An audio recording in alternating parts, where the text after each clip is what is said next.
Dans le projet Espérance, l'objectif était d'initier un réseau d'expérimentation multipartenaires pour l'évaluation de ressources génétiques forestières. Mais pour rationaliser l'effort d'installation, on s'est posé la question d'où installer ces essais, expérimentations.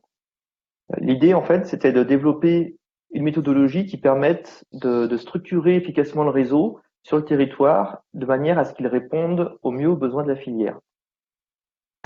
On a donc déterminé des zones à enjeu qui sont des secteurs de production de bois et qui sont à la fois préoccupants vis-à-vis du changement climatique. Alors, les membres du RMT à force, responsables de l'identification de ces zones à enjeu, sont moi-même, Céline Perrier, Philippe Prunivert, ainsi qu'Yves Roussel, avec l'aide d'un groupe de travail qui a été constitué. Alors, ces zones à enjeu ont été déterminées en 2 étapes. La première pour définir les zones à enjeu de production. On s'est intéressé à la fonction de production des forêts, c'était un parti pris du projet. Et la deuxième étape pour évaluer un niveau de préoccupation climatique des essences dans ces zones de production. Alors, pour déterminer les zones en jeu de production, qui est la première étape, on a récupéré auprès de l'IGN les données de volume sur pied et de volume prélevé pour 43 essences, qui représentent environ 97% du volume sur pied de la forêt en France. Ensuite, on a choisi un découpage géographique particulier qui s'appuie sur une partition écologique et forestière proposée par l'inventaire forestier de l'IGN. Ce découpage est intermédiaire entre les grandes régions écologiques et les sylvo-écorégions. Il nous permet de travailler à un niveau plus fin que les grandes régions écologiques et l'échelle des sylvo-écorégions nous paraissait trop fine. Donc, on a regroupé les sylvo-écorégions en un ensemble qu'on a appelé grandes sylvo-écorégions, au nombre de 45, que l'on a appelé GSER. On a ensuite écarté les essences sans fort volume nulle part et dispersées sur le territoire, comme le noyer, le cerisier, l'orme ou le robinier par exemple. On aboutit alors à une liste de 20 essences qui représentent 88% du volume sur pied total.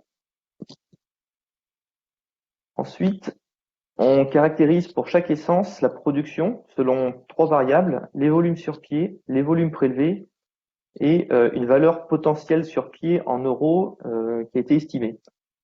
Les prélèvements sont une moyenne annuelle mesurée sur une période de 5 ans.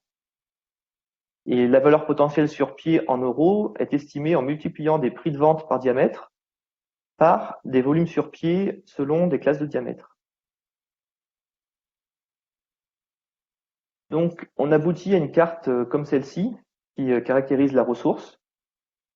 Alors, il y a beaucoup d'informations sur cette carte, mais une fois qu'on a pris le temps de s'y plonger, il est intéressant de pouvoir avoir accès aux informations en un coup d'œil sur une seule carte. Donc ici, on a en vert les territoires pour lesquels on a des données de volume sur pied. Là, j'ai pris l'exemple du chêne pédonculé. Donc le dégradé de vert indique plus le vert est foncé, plus les volumes sont élevés. Ensuite, alors je vais prendre peut-être le pointeur. Hop. La taille des triangles indique les volumes prélevés et les couleurs indiquent l'estimation de la valeur potentielle sur pied. Ensuite, on a 3 chiffres dans les étiquettes, ici. Par exemple, 12 signifie que 12% du volume total en France du chêne pédonculé est dans cette grande sylvo-écorégion-là. Donc ça répond à la question, est-ce que cette grande sylvo-écorégion est importante, est un gisement pour l'essence? Le deuxième chiffre, ici 29, indique que le chêne pédonculé représente 29% du volume des essences dans ce territoire. Donc là, ça répond plutôt à la question, est-ce que l'essence est importante pour ce territoire? Dans certains territoires, ici par exemple, le chêne représente 58% des essences en place et le dernier chiffre indique que c'est la première essence en volume parmi les 13 principales. Donc cette carte caractérise la ressource, l'enjeu de production du chêne pédonculé et permet d'avoir une localisation des enjeux de production. C'est la première étape, déterminer les zones à enjeu de production pour chacune des essences. On a fait ce travail pour 20 essences. Par exemple ici, pour le chêne Cécile, la carte est sensiblement différente, avec une ressource moins présente dans le quart sud-ouest de la France. En dessous de la carte sont aussi affichées les données classant l'essence au niveau national. Par exemple, le chêne Cécile est la première essence en volume sur les 43 principales essences étudiées, la cinquième en termes de volume prélevé et la seconde en termes de valeur potentielle. Et les chiffres, les mètres cubes correspondants ou les euros correspondants sont affichés en dessous. Pour les résineux, ici, j'ai indiqué la carte de production d'enjeu de production pour le sapin. Les volumes sur pied sont maximaux dans l'Est et dans le Massif central, où ils représentent 23% et 20% de la ressource nationale.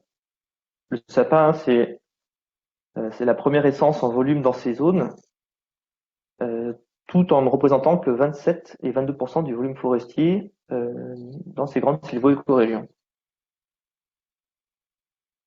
Pour l'épicéa, on voit que la ressource se concentre dans le Jura, les Alpes et une partie du Massif central, ainsi que dans les Vosges.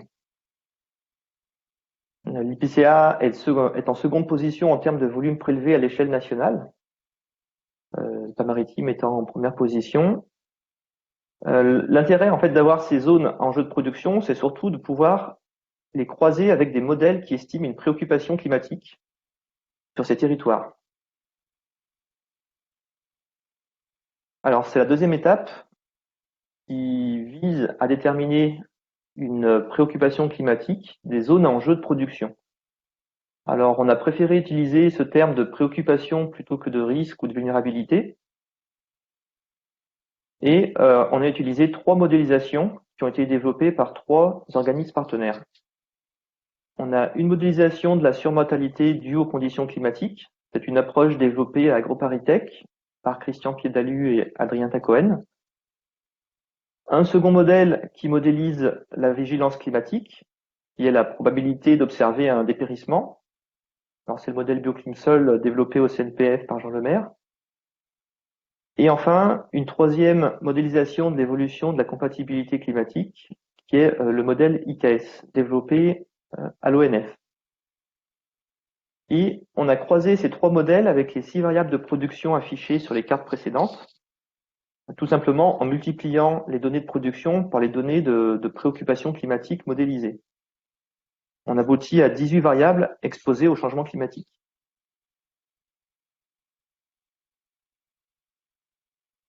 Ici, j'ai représenté une illustration de la méthodologie globale. Alors chacun des trois modélisations ont un horizon temporel spécifique. Donc c'est actuel pour la surmortalité, environ 2040 pour BioClimSol et 2080 pour IKS. Alors ça nous permet d'avoir une vision à court, moyen et long terme du niveau de préoccupation. Et pour chaque essence, on a une estimation des zones préoccupantes sur la France entière. En fait, l'idée, c'était de dire que si les modèles indiquent un problème maintenant, dans le futur proche et à un horizon plus lointain, alors c'est dans ce territoire que l'on va devoir se concentrer et prioriser l'effort expérimental. Ensuite, pour chaque modèle, on a utilisé les points d'inventaire de l'IFN pour extraire la valeur du modèle à l'endroit de présence de l'essence. Par exemple, ici, c'est pour le chêne pédonculé. On calcule ensuite une moyenne par grande sylvo-écorégion que l'on couple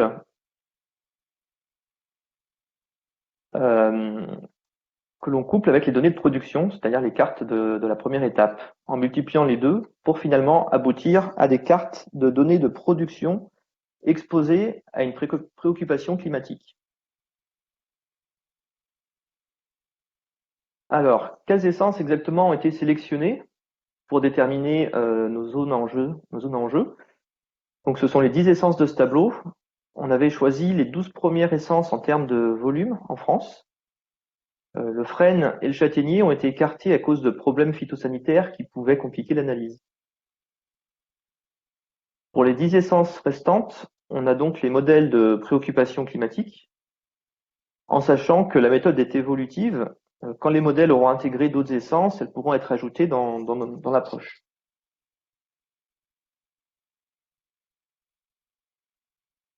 Une fois que l'on a les différentes données de production exposées selon chacune des modélisations climatiques, on synthétise l'information apportée par chacune des approches. L'idée était de dire que la zone en jeu sera celle où les données de production seront le plus exposées. Donc pour ça, on a identifié les zones en jeu en combinant 18 variables. On a utilisé la méthode Prométhée-Gaïa. C'est un outil d'aide à la décision qui se base sur une analyse multicritère. Et on obtient une sortie comme cet arbre de décision à droite. Là, c'est l'exemple pour le sapin. La grande sylvoécorégion qui maximise les variables exposées pour le sapin est celle que l'on a codée D1. Donc c'est les Vosges. Puis celle qui se situe dans le Massif central. Puis soit la grande sylvoécorégion codée I1 ou E2. Donc ça nous permet de classer les grandes sylvoécorégions selon leur enjeu qui combine les informations des trois modèles. On aboutit aux zones à enjeu par essence, mais aussi à des zones à enjeu multi-essences.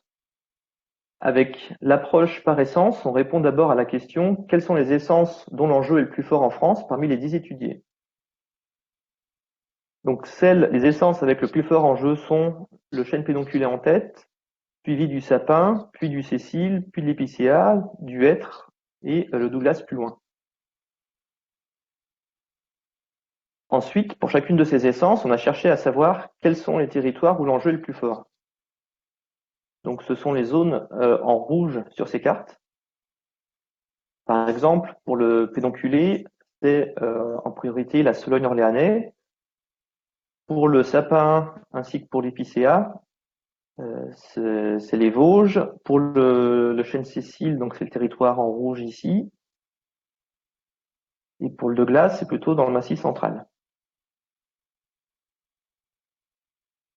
On a aussi utilisé une approche multi-essence en faisant la somme des différentes essences par grande sylvoécorégion. On répond à la question quels sont les territoires où l'enjeu est le plus fort en France, sans se focaliser sur une seule essence, mais en prenant l'ensemble des principales essences en France étudiées. Donc on obtient cette carte. 10 essences sont combinées ici. Plus la couleur est foncée et plus l'enjeu est important. Donc l'enjeu multi-essence, en prenant 10 essences, est maximal dans l'Est, dans les Vosges, puis dans le Massif central. Et dans ce territoire indiqué ici, on l'a codé en C2. Lorsque la couleur est la même, ça signifie que l'on doit faire un choix, et le choix de la zone où installer le dispositif est dépendant du décideur. Sur quelle variable souhaite-t-il se concentrer? Privilégie-t-il une approche multi-essence ou bien est-ce qu'il souhaite se focaliser sur une seule essence? Il y a aussi des contraintes géographiques et organisationnelles. Nous, par exemple, dans le projet Espérance, suite aux discussions entre les différents partenaires du projet, on a décidé de placer les premiers dispositifs dans ces deux sylvocorégions ici en beige.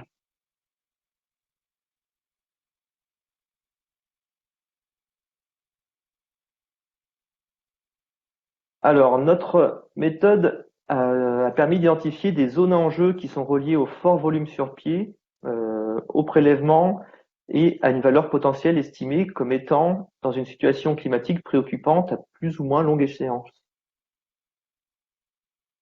L'incertitude est prise en compte par le biais des trois modèles de préoccupation climatique qui utilisent des scénarios, des modèles climatiques et des horizons temporels différents. D'autres scénarios ou modèles climatiques pourront être utilisés par la suite pour compléter et affiner les résultats, tout comme d'autres essences également. Et enfin, l'approche développée ici n'est pas spécifique au choix des secteurs d'installation de dispositifs expérimentaux, mais elle peut être utilisée pour guider des décisions dans un but stratégique dans différents domaines, comme la prévention sanitaire ou l'exploitation par exemple. Concernant les livrables, la méthodologie est détaillée dans le rapport qui sera disponible sur le site du RMTA Force. Cette méthodologie a également fait l'objet d'un article récemment soumis à la Revue forestière française. Il y aura un atlas des zones à enjeu ainsi que de toutes les cartes produites. Il est en cours de finalisation et un article plus axé sur les résultats que sur la méthode va être publié dans le dossier spécial du projet Espérance dans Forêt Entreprise.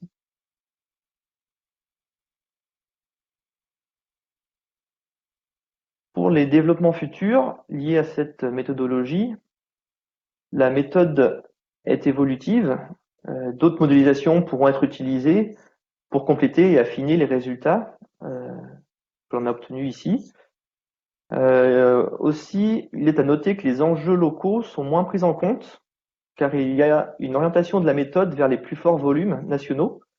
Par exemple, on note une absence de zones à enjeu sur le pourtour méditerranéen, par exemple. Mais il est possible d'appliquer cette méthode à une échelle plus locale, plus régionale, pour déterminer des zones à enjeu spécifiques. Un autre développement possible est que la méthode peut aussi être utilisée pour d'autres enjeux que l'enjeu de production. Par exemple, pour les forêts de protection ou bien pour les forêts à enjeu de conservation, de biodiversité, comme les habitats d'intérêt communautaire, par exemple.